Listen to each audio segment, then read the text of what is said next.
Ano ba ang tagal mo? Oh, wait lang. Hindi ka kasali. Oh, kasali ka na, Ben. Hi, guys!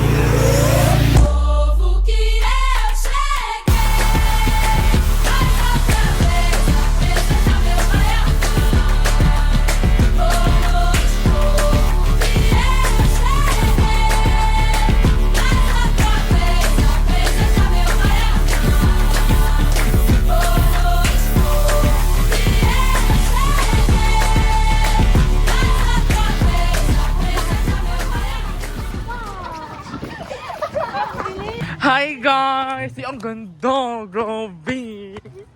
Pwede ba pumasok dyan? Ito naman lang kami. Tala.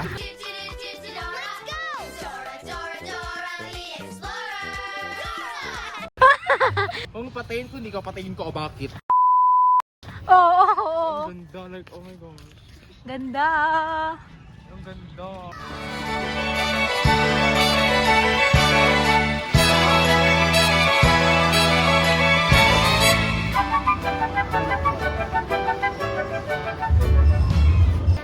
Diba, mga style ng Pasko. Hey guys. Harap ka naman, diba, guys? Happy nga talaga. Dito, oh. Yan. Very good. Perfect. Daan. Bilis! Hoy! Kaya atay. Go. Gusto ka doon pagkita mo yan. Awin, tagarap ng pared. Go. Go. Rampa, rampa, rampa, pam, rampa, rampa, rampa, pam, rampa, rampa, rampa, pam, rampa, walk and win. Listen, you all, they think they can tell me I didn't come here playing. I know what I want, I call my own shots. Nothing can stop me flying. Heart stumping, beating loudly. Each step I'm taking, no retreating, gotta be fighting. Can't stop me. Ang mga geometric shapes ay mga forma na may tiyak na sukat at anyo.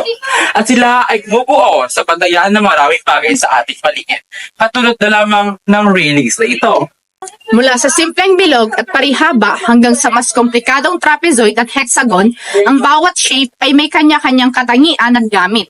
Ang mga ito ay hindi lamang mahalaga sa matematika, kundi pati na rin sa arkitektura, disenyo at sining. Kung kaya naman, sa ating paglalakbay sa araw na ito, sabay-sabay nating i-explore ang nakatagong ganda at importansya ng ating geometric shape sa ating mga infrastruktura. Kung kaya naman, gusto niyo yon? Gusto namin yon!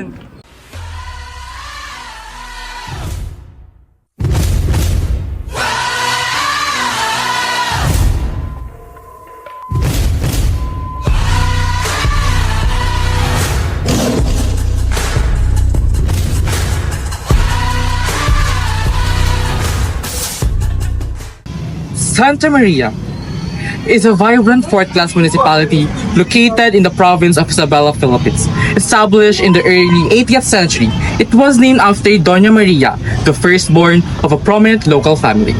Santa Maria is rich in culture, heritage, and community spirit. The municipal hall serves as the administrative heart, overseeing local governance and development initiatives aimed at enhancing the quality of the life for its residents. The town is known for its agricultural activities and commitment to community resilience and innovation. Now, let's talk about how the geometric shapes contributed to the beauty of Santa Maria Municipal Hall. This building employs geometric principles that contribute significantly to its aesthetic appeal. Let's start first with the symmetry and balance of the building. The building's design is predominantly symmetrical, with its central axis marked by the flagpole and the entrance. The repetition of architectural features such as the columns, railings, and windows on both the left and right sides creates a sense of balance. This symmetry is both structural and aesthetic, as it evokes feelings of stability and formality. Now, moving on to its geometric shapes. First is the rectangular forms. The building employs rectangular shapes as its primary structural elements, evident in the windows, balcony railings, and overall outline of the structure.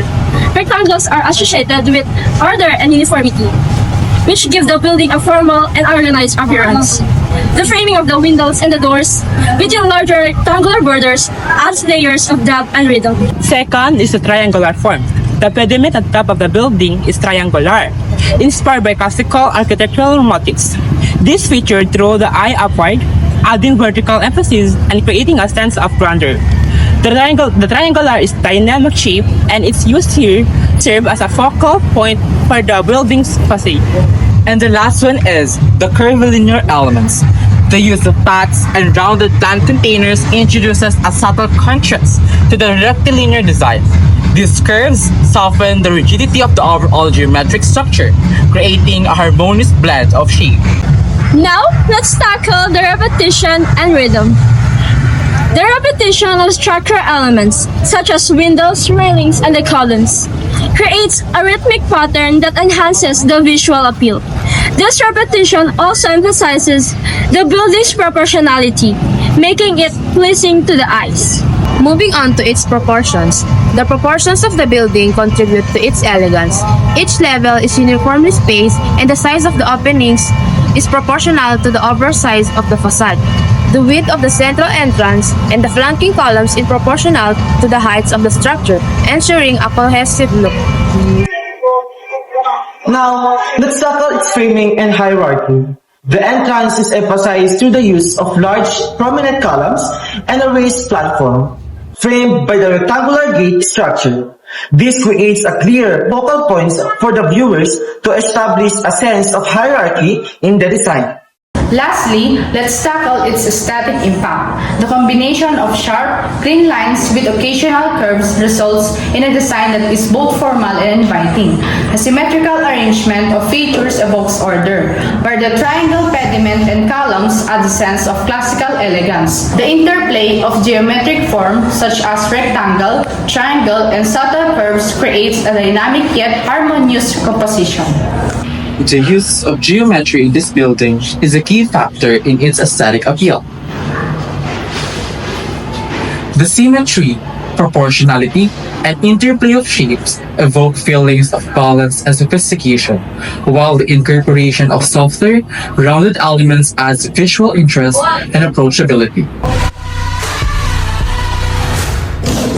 Hi guys, we're inside the Santa Maria Municipal Hall, Mission de la Bes. Di ba kanyo?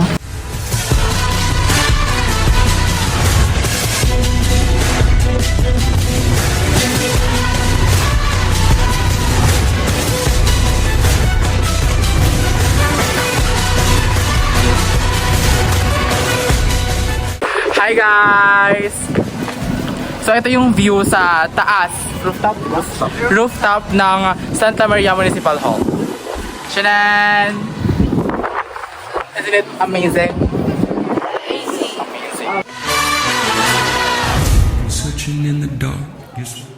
Hi guys. So saan na tayo?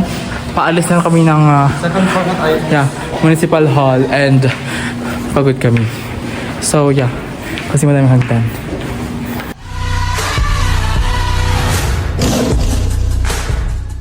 Let's move on to Santa Maria Church, also known as Immaculate Conception Parish. This stunning chapel is a testament to the deep-rooted Catholic faith of the community, where approximately 90% of residents identify as Catholic. Now, let's unravel the facts of Immaculate Conception Parish.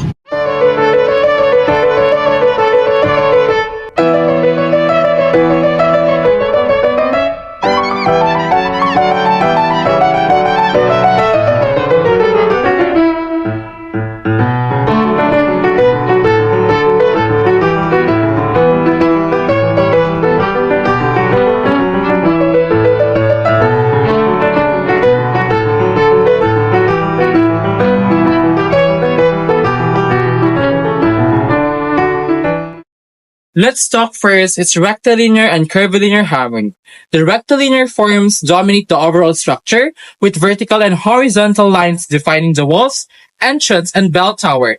These forms convey stability, strength, and permanence, which align with the spiritual and communal role of the church. The curvilinear shapes, notably the scallop, pediment, and arc windows, introduce softness and elegance, creating a balance with the rectilinear piece. The interplay between rectilinear and curvilinear forms enhances visual interest and reflects harmony, an essential value in sacred architecture.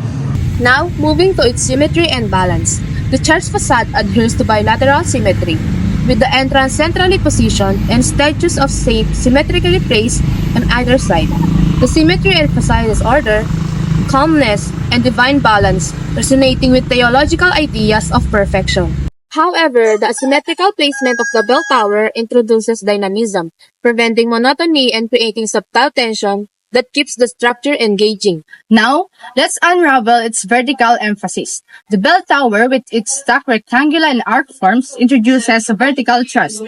This upward movement symbolizes transcendence and draws the viewer's gaze heavenward, aligning with the spiritual aspirations associated with the church. The cross atop the pediment further accentuates this vertically, reinforcing the sacred nature of the structure. Next, let's move on to its repetition and rhythm. Repeated forms such as the arch openings in the bell tower and the rhythmic curves of the pediment establish a sense of unity and coherence across the design. This repetition echoes constancy of faith and tradition. The tiled walkway leading to the entrance adds rhythm to the composition subtly, guiding the viewer's eye toward the church. Now, let's proceed to its proportion. The proportion of the structure are harmonious with the height and weight of the facade balanced to avoid overwhelming and underwhelming the observer. The statues and the pedestal are proportioned to the building and landscape, maintaining the human scale that invites interaction. Now, let's move on to its contrast of solid and void. The interplay of solid walls and open spaces, windows, bell tower arches, creates a contrast that prevents the structure from appearing overly heavy. This balance between mass and openness adds lightness and affordability. Lastly, the integration with landscape. The building's materials and earthy tones harmonize with the surrounding greenery. The natural elements and the carved landscaping reinforce the organic greenery. The natural elements and carved landscaping reinforce the organic aspect of the design, making the geometry feel less rigid and more inviting. The church aesthetic appeal arises from its careful use of geometric principles, a combination of rectilinear stability, curvilinear grace, symmetry, and proportion. These elements collectively evoke a sense of order, reverence, and timeless beauty, all essential to the purpose of sacred architecture.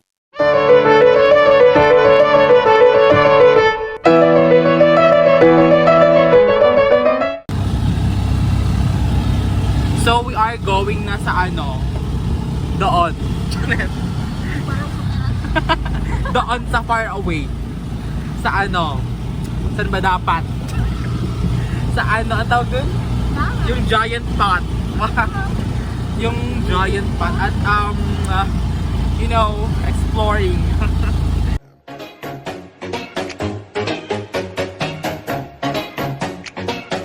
She tastes like cola, sweet, sweet sugar cola. When I took a sip from her lips, she sent me on a trip.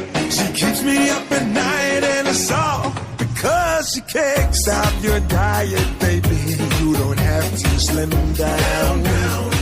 Slim down. I love your curves and believe me, it is every pound. So we saw our nemesis. Nasaan? Sugurin natin yung mga yan. Ba't kayo nandito? Ang ganda nyo. Ang tagal nyo naman. Let's go. Reaction. Wow!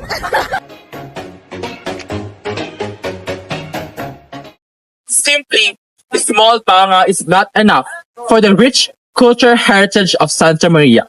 That's why we are going to explore the giant pot. The giant pot is not just a decorating item. It is a symbol of the rich cultural heritage and artistry of Ibanag people.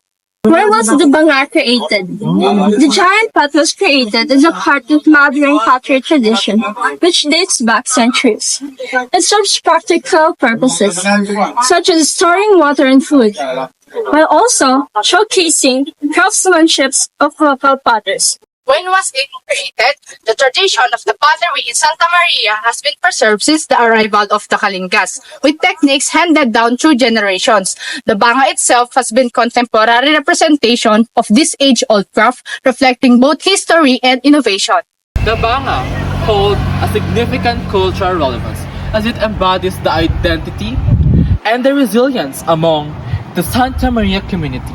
It is celebrated during the local festivals as it symbolizes the pride and unity among the residents.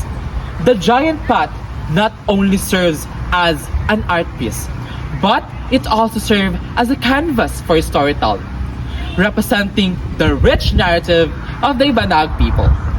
Now, join us as we are about to explore and unravel the facts of the giant pot of the Santa Maria. Let's start first with its primary shape and volumes. The structure's central features is a large pot-shaped form or banga, a traditional earthen jar. Its geometry is a blend of a spherical body with tapering neck and a small circular opening, evoking harmony through curved, symmetrical forms. The use of rotational symmetry typical of vessels gives it an ordered and pleasing appearance. Now, it's time to move to its proportions. The banga is proportionally dominant, standing on a cylindrical base that mirrors the curves but contrasts in texture and material. The gradual widening of the base to the middle and the narrowing of the neck create a sense of stability and elegance. The base's proportions are smaller relative to the pot, directing the attention upward and giving the illusion that the pot is floating slightly above the platform. This proportional contrast adds to the structure's visual hierarchy. Now, let's tackle its symmetry. The entire composition is radially symmetrical, reinforcing balance and order. The circular base, the cylindrical supports, and the carved pot align along the vertical axis, making the structures feel cohesive and stable. The staircase spiraling up to the platform introduces a dynamic element, although not perfectly symmetrical. The spiral complements the structure's otherwise static design by adding visual depth. Now, moving on to its interaction of forms. The pot sits atop a cylindrical brick base that contrasts in both texture and shape. The interplay of these forms enhances visual interest. The cylindrical base acts as a both functional support and an aesthetic anchor. The wooden balustrade surrounding the platform introduces angularity to the design, contrasting with the curves of the banga. The angular pose and diagonal beams break the monotony of curves, creating tension and rhythm. Now, let's explore its texture and materiality. The smooth finish of the banga contrasts with the rough, irregular texture of the brick base. This juxtaposition emphasizes the pot's cultural significance while grounding the structure in the earthiness of its base. The natural wood used in the railings and stairs reinforces the organic theme, connecting the geometric forms to their surroundings. Now, let's unravel its context and cultural significance. The banga shape is deeply rooted in Filipino culture, particularly in regions where traditional pottery is craft. By amplifying its size and situating it in public space, the structure celebrates heritage while using geometry to create an iconic landmark. Its large size and monumental scale transform a functional form into an artistic and symbolic one, emphasizing its cultural value. The predominance of circular and curved shapes lends a sense of unity, completeness, and inclusivity, which are psychologically pleasing traits in geometry. The vertical arrangement of shape, cylinder, pot, and cup conveys a sense of ascension, making the structure feels uplifting despite the physical weight. The clean, minimal ornamentation keeps the focus on the banga's form, highlighting its geometric purity and cultural symbolism. The giant banga achieved its aesthetic appeal by skillfully combining symmetry, proportionality, constructing forms, and cultural symbolism. The geometric interplay between the curves, angles, and textures creates a balance between the simplicity and complexity, making the structure aesthetically pleasing. She tastes like cola. Sweet, sweet. The exploration of geometric shape in Santa Maria's architecture reveals a profound connection between aesthetics and cultural identity. From the symmetrical elegance of the municipal hall to the spiritual resonance of Santa Maria Church and the monumental presence of the giant banga. Each structure embodies unique geometric principles that enhances the beauty and functionality of the structure. These designs not only reflect the community's rich heritage, but also invite us to appreciate how geometry shapes our environment, serving as a testament to artistry and resilience of the people of Santa Maria.